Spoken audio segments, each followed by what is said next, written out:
Perkenalkan, nama saya Angelika Natalin, NIM 24110152200021, Prodi Farmasi 2024, Universitas Lambung Mangkurat. Di sini saya akan menjelaskan mengenai kardiovaskular.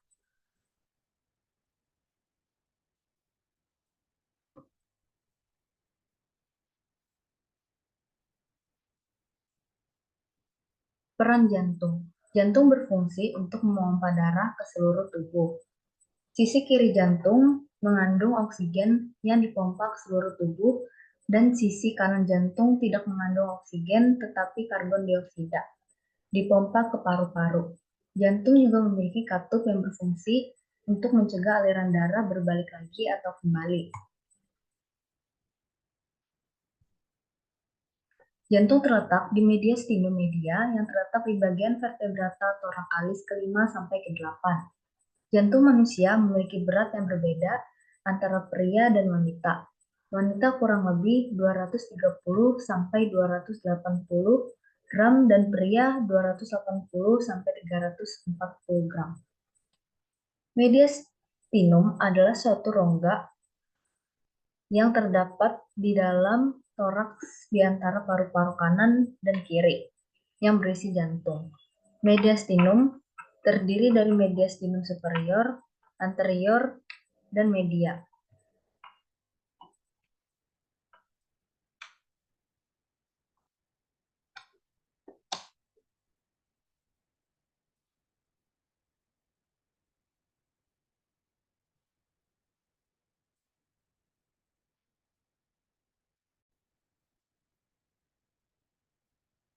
Pembungkus jantung. Jantung terbungkus oleh rongga perikardium yang mengandung cairan sedikit. Perikardium yang meliputi jantung terdiri dari dua lapisan, yaitu perikardium visceralis, melekat secara langsung pada permukaan jantung, dan perikardium parietalis, melekat ke depan pada sternum, ke belakang pada kolumna vertebralis, dan ke bawah pada diafragma. Pelekatan ini menyebabkan jantung terletak stabil di tempatnya. Kantung perikardium membranosa berdinding ganda. Lapisan luar kantung adalah membran fibrosa yang kuat yang melekat ke partisi jaringan yang memisahkan paru.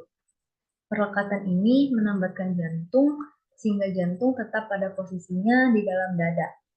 Kantung bagian dalam dilapisi oleh suatu membran yang mengeluarkan cairan perikardium enca yang menghasilkan pelumasan untuk mencegah gesekan antara lapisan-lapisan perikardium ketika jantung berdenyut.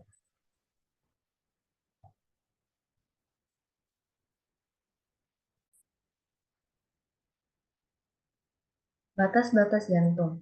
1. Batas anterior atau facies sternocostalis dibentuk oleh atrium dextra dan ventricle dextra yang dipisahkan oleh katup nervus preatrioventricularis (SU). 2. Batas inferior atau facies diaphragmatica dibentuk oleh ventricle dextra dan ventricle sinistra, berbatasan langsung dengan otot diafragma. 3. Basis cordis yang dibentuk oleh atrium sinistra.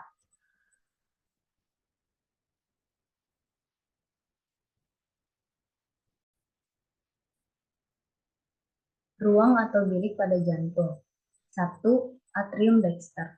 Terdiri atas rongga utama dan sebuah kantung kecil, disebut auricular dextrum. Permukaan endokardiumnya tidak sama. Bagian belakang licin dan berdinding tipis. Bagian depan yang kasar lebih berotot.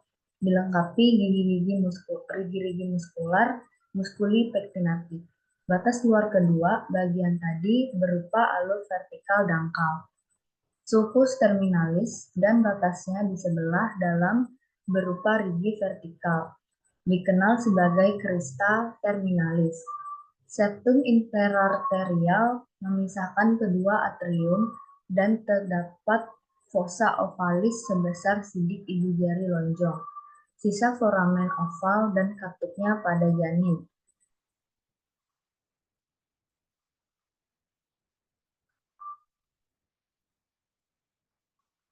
Bentuk seperti bulan sabit atau setengah bulatan. Bentuk seperti ini guna menghasilkan kontraksi bertekanan rendah yang cukup untuk mengalirkan darah ke dalam arteria pulmonalis. Dindingnya lebih tebal daripada atrium dexter, dan dindingnya tampak rigi-rigi menonjol disebut trabekula kornea, yang terdiri atas muskuli papilaris menonjol ke dalam, melekat melalui basisnya pada dinding ventrikel. Puncaknya dihubungkan oleh tali fibrosa chordae tendine ke cuspis valve tricuspidalis. Trabekula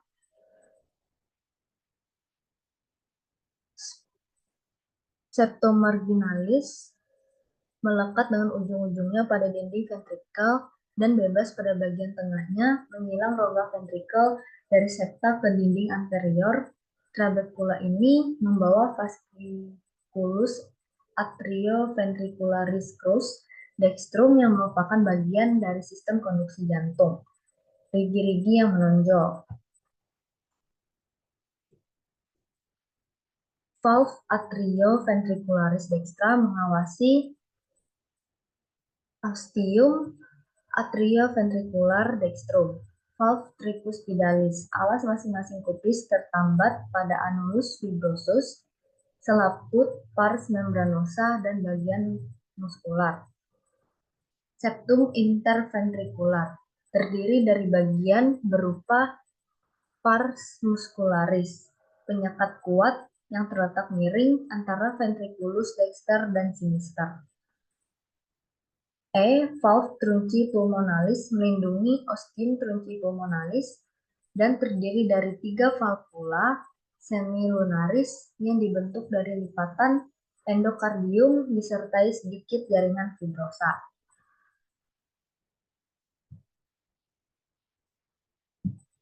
Tiga, atrium sinistrum terletak di atas rongga utama dan auricular sinistra. Terletak di belakang atrium dextrum dan membentuk sebagian besar basis atau fasies posterior jantung. Bagian dalamnya licin kecuali aurikular. Punya rigi-rigi otot. Bermuara 4 vena pulmonalis, 2 dari masing-masing paru, bermuara pada dinding posterior dan tidak punya katup. Ostium atrioventricular sinistrum dilindungi oleh valve mitralis. Yang terakhir ada ventriculus sinister, membentuk apex cordis hampir seluruh permukaan dan tepi kiri, dan permukaan diafragmatik. Dinding ventriculus sinistra 3 kali lebih tebal dari dexter dan tekanan darahnya juga lebih tinggi dari dexter. Terdapat trabekula kornea, 2 muskuli papilaris besar. Tidak ada trabekula septomarginalis.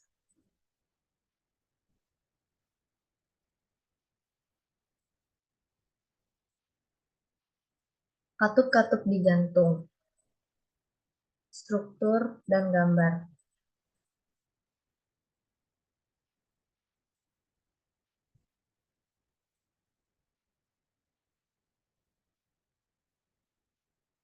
Yang pertama ada katup atrioventrikular. Letaknya antara atrium dan ventrikel, maka disebut katup atrioventrikular. Katup yang letaknya di antara atrium kanan dan ventrikel kanan mempunyai 3 buah katup disebut katup trikuspid.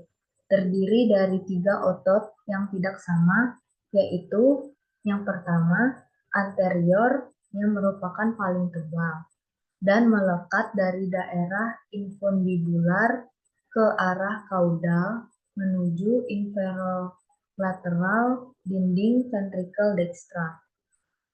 2.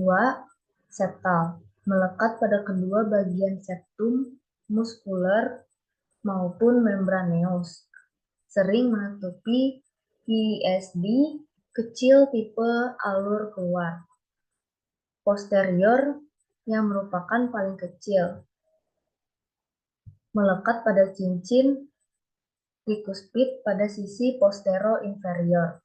Sedangkan katup yang letaknya di antara atrium kiri dan ventrikel mempunyai dua daun katup, disebut katup mitral. Terdiri dari dua bagian, yaitu daun katup mitral anterior dan posterior.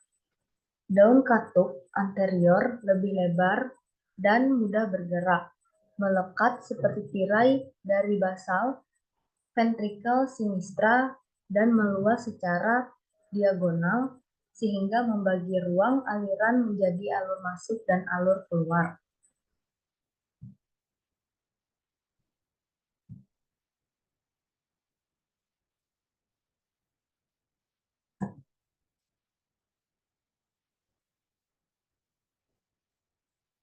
Kedua, katup semilunar. Disebut semilunar karena terdiri dari tiga daun katup yang masing-masing mirip dengan katup mirip bulan separuh. Katup semilunar memisahkan ventrikel dengan arteri yang berhubungan. Katup pulmonal terletak pada arteri pulmonalis, memisahkan pembuluh ini dari ventrikel kanan. Katup aorta terletak antara ventrikel kiri dan aorta. Adanya katup semilunar ini memungkinkan darah mengalir dari masing-masing ventrikel ke arteri pulmonalis atau aorta selama sistol ventrikel dan mencegah aliran balik waktu diastol ventrikel. Katup semilunar memiliki tiga katup dan melekat pada ventrikel kanan dan kiri. Berfungsi dengan cara yang sedikit berbeda dari katup jantung atrioventrikular. Kedua katup paru melekat pada ventrikel kanan dan katup jantung aorta yang melekat ke kiri. Merasakan perubahan tekanan antara ventrikel dan pembuluh besar ke yang memompa darah.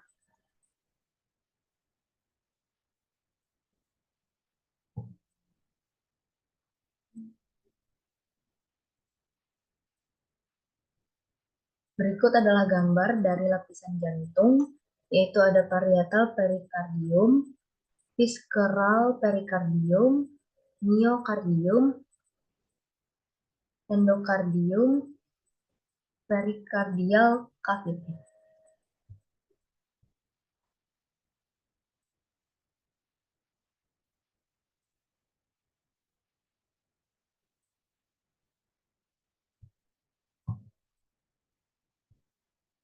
Dinding jantung terutama terdiri dari serat-serat otot jantung yang tersusun secara spiral dan saling berhubungan melalui diskus intercalatus. Dinding jantung terdiri dari tiga lapisan berbeda, yaitu yang pertama perikardium atau epikardium adalah suatu membran tipis di bagian luar yang membungkus jantung terdiri dari dua lapisan, yaitu perikardium fibrosum atau visceral, merupakan bagian kantong yang membatasi pergerakan endok jantung, terikat di bawah pada sternum melalui mioka ligamentum sternoperikardial. Perikardium serosum atau parietal dibagi menjadi dua bagian, yaitu perikardium parietalis membatasi perikardium fibrosum, sering disebut epikardium, dan epikardium visceral yang mengandung sedikit cairan yang berfungsi sebagai pelumas untuk mempermudah pergerakan jantung. Yang kedua, yaitu miokardium, merupakan lapisan tengah yang terdiri otot jantung membentuk sebagian besar dinding jantung. Serat-serat otot ini tersusun spiral dan melingkari jantung. Lapisan otot ini yang akan menerima darah dari arteri koroner.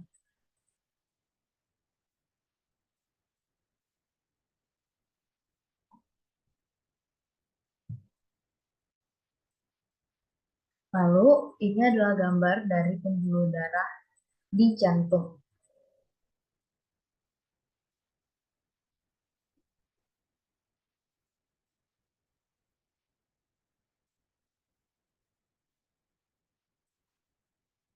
Arteri, suplai darah ke miokardium berasal dari dua koroner besar yang berasal dari aorta, tepat di bawah katup aorta. Arteri koroner kiri memperdarai sebagian besar ventrikel kiri dan arteri koroner kanan memperdayai sebagian besar ventrikel kanan. Vena. Distribusi vena koroner sesungguhnya paralel dengan distribusi arteri koroner. Sistem vena jantung mempunyai tiga bagian, yaitu vena tabesian merupakan sistem kecil yang menyalurkan sebagian darah dari miokardium atrium kanan dan ventrikel kanan. Vena cardiaca anterior mempunyai fungsi yang cukup berarti, mengosongkan sebagian besar isi vena, ventrikel langsung ke atrium kanan, sinus coronarius dan cabangnya merupakan sistem vena yang paling besar dan paling penting, berfungsi menyalurkan pengembalian darah vena miokard ke dalam atrium kanan melalui ostinum sinus coronarius yang bermuara di samping vena cava inferior. Rute pembuluh darah yaitu yang pertama masuk ke jantung. Vena cava masuk ke atrium kanan dari seluruh tubuh. Terdiri dari vena cava superior dan inferior, serta kaya akan karbon dioksida. Vena pulmonalis masuk ke atrium kiri dari paru-paru dan kaya akan oksigen. Rute yang kedua yaitu keluar dari jantung. Aorta keluar dari ventrikel kiri menuju seluruh tubuh dan kaya akan oksigen. Arteri pulmonalis keluar dari ventrikel kanan ke paru-paru dan kaya akan karbon dioksida. Arteri koronaria adalah pembuluh darah pada dinding jantung yang memberi nutrisi pada otot di jantung.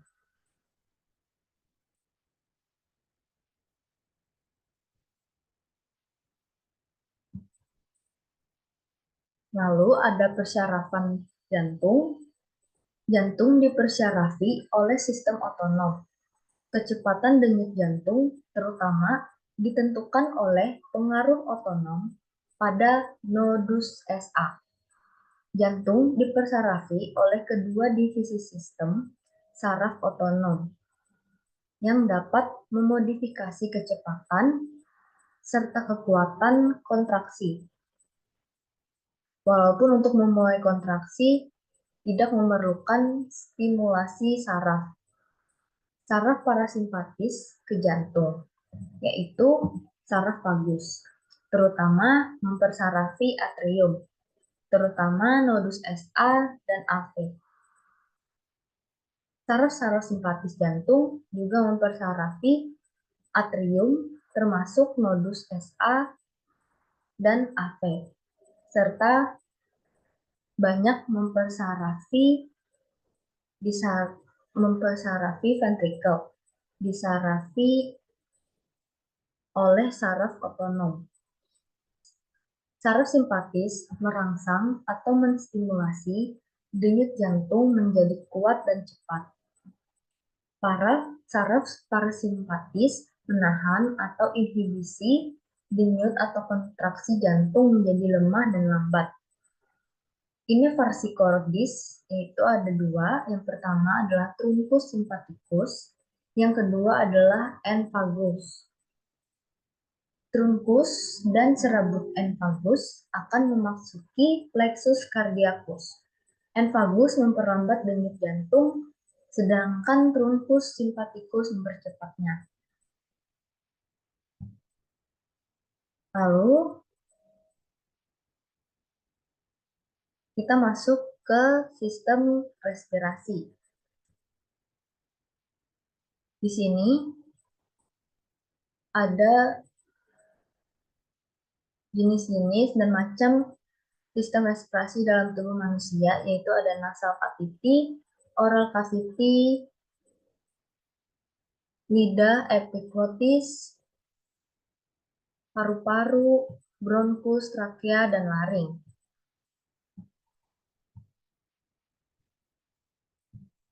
Ketika kita menghirup udara dari lingkungan luar atau inspirasi menyebabkan kontraksi diafragma dan interkostalis eksterna udara masuk ke dalam paru-paru melalui hidung. Hidung atau naso atau yang biasa juga dikenal dengan nasal merupakan saluran udara yang pertama, mempunyai dua lubang atau kafum nasi yang berfungsi untuk memanaskan udara, di mana rongga hidung banyak pembuluh darah sehingga memberikan panas pada udara yang mengalir melewatinya.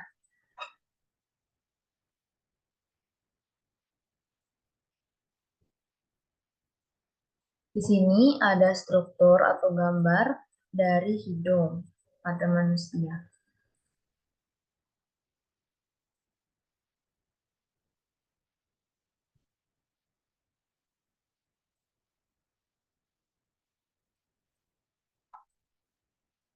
Hidung berfungsi sebagai saluran udara mengalir ke dan dari paru-paru.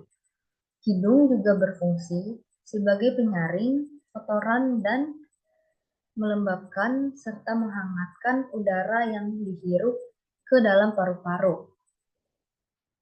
Hidung juga bertanggung jawab terhadap olfaktori atau penghidup karena reseptor olfaktori terletak dalam mukosa hidung. Dan fungsi ini berkurang sejalan dengan pertambahan usia kita. Rangka hidung Rangka hidung terdiri dari tulang hidung. Dan tulang hidung itu sendiri terdiri pula dari tulang nasal membentuk jembatan dan bagian superior ke dua sisi hidung. Pomer atau bagian posterior septum nasal. Lantai rongga nasal terbentuk dari tulang aksesoria, maksila, dan palatinum. Concha nasalis superior, media, dan inferior. Meatus superior, media, dan inferior, atau merupakan jalan udara rongga nasal yang terletak di bawah concha.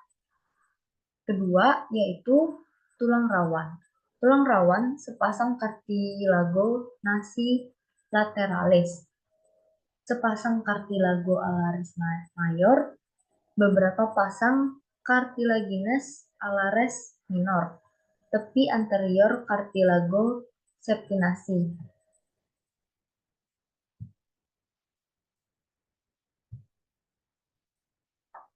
Di sini ada gambar struktur dari trakea manusia.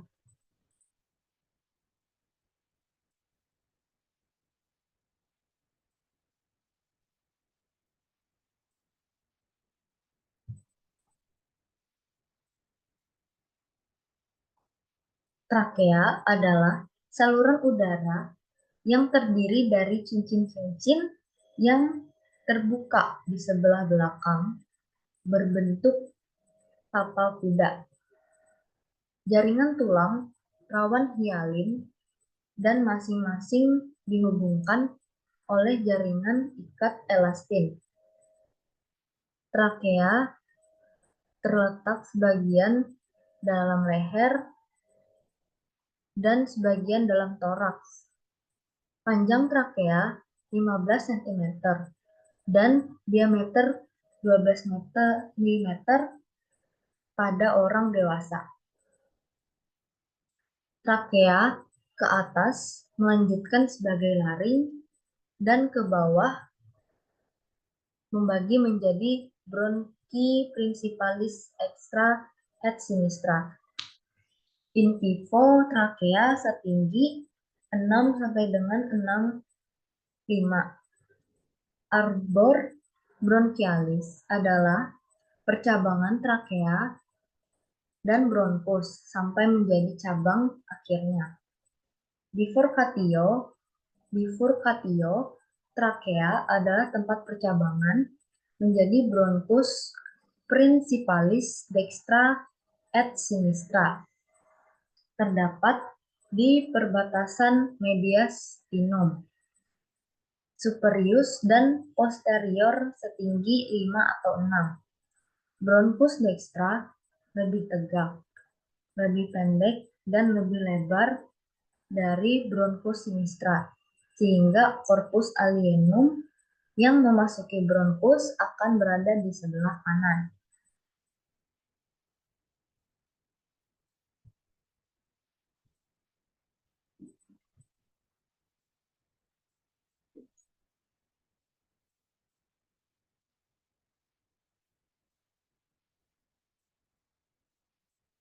Lalu ada gambar bronkus pada manusia.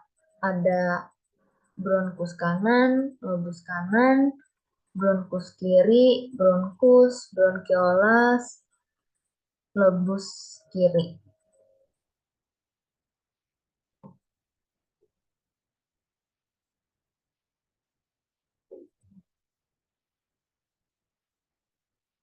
Bronkus utama kiri dan kanan tidak simetris. Bronkus utama kanan lebih pendek dan lebih lebar dibanding sebelah kiri. Kelanjutan trakea yang lebih vertikal. Bronkus kiri lebih panjang dan lebih sempit. Kelanjutan trakea yang sudutnya tajam. Berjalan ke kiri di bawah arcus aorta dan depan esophagus. Bronkus kiri dan kanan bercabang lagi menjadi bronkus ovaris, lalu menjadi bronkus segmentalis, menjadi bronchiolus terminalis. Bronchiolus terminalis adalah saluran udara terkecil yang tidak mengandung alveoli, dengan diameternya kurang dari 1 mm. Diperkuat oleh otot polos sehingga ukurannya dapat berubah-ubah.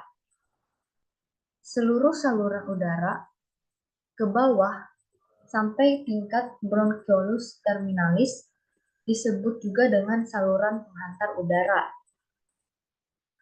Setelah bronchiolus terminal terdapat asinus, tempat pertukaran gas. Asinus terdiri dari bronchiolus respiratory, ductus alveolaris, saccus alveolaris terminalis, asinus atau lobulus primer dengan diameternya 0,5 sampai 1 cm. Lalu terdapat 23 percabangan mulai dari trakea sampai saccus alveolaris terminalis. Antara alveolus dipisahkan oleh dinding tipis atau yang biasa juga disebut dengan septum. Lubang kecil pada septum disebut juga sebagai pori-porikon. Lalu di sini ada gambar paru atau pulmo yang terdiri dari sisi kanan dan sisi kiri. Lalu di sini ada pleura. Ada parietal pleura, lalu ada pleural cavity dan visceral pleura. Pleura adalah lapisan pembungkus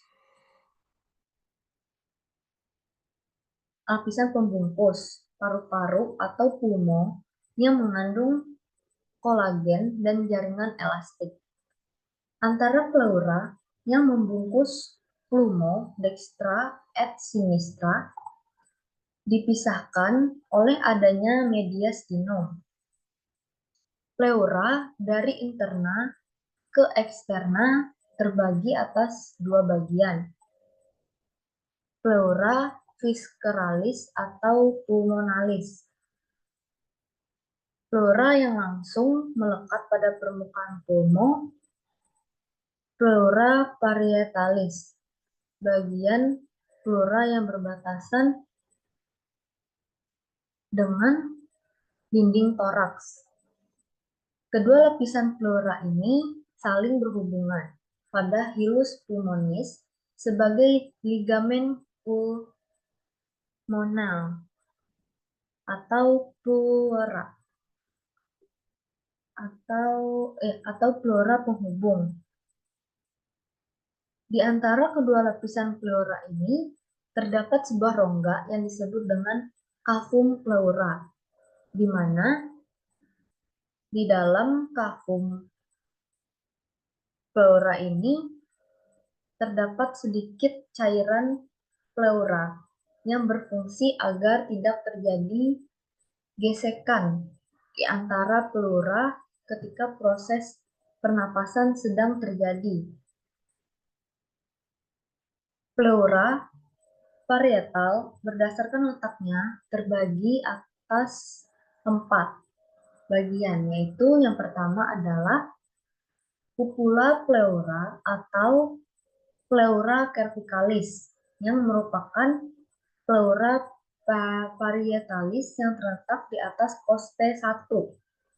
Cupula pleura terletak setinggi 1 sampai 1,5 inci di atas 1/3 medial os clavicula.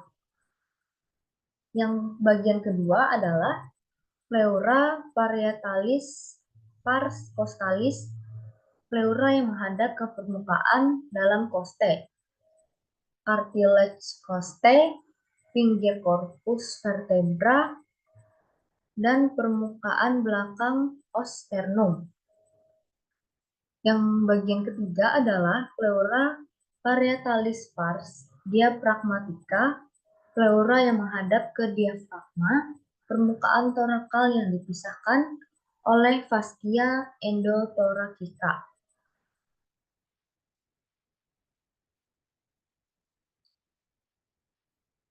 Yang terakhir adalah pleura parietalis pars mediastinalis atau medialis, adalah pleura yang menghadap ke mediastinum atau terletak di bagian medial dan membentuk bagian lateral dari mediastinum.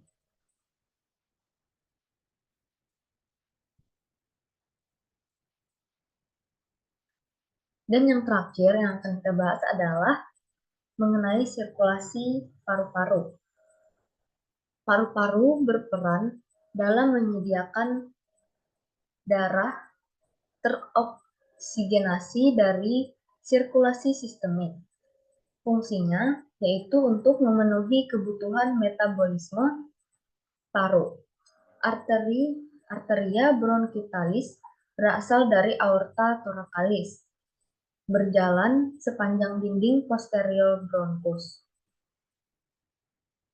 Vena bronchialis yang besar bermuara pada vena cava superior dan mengembalikan darah pada atrium kanan.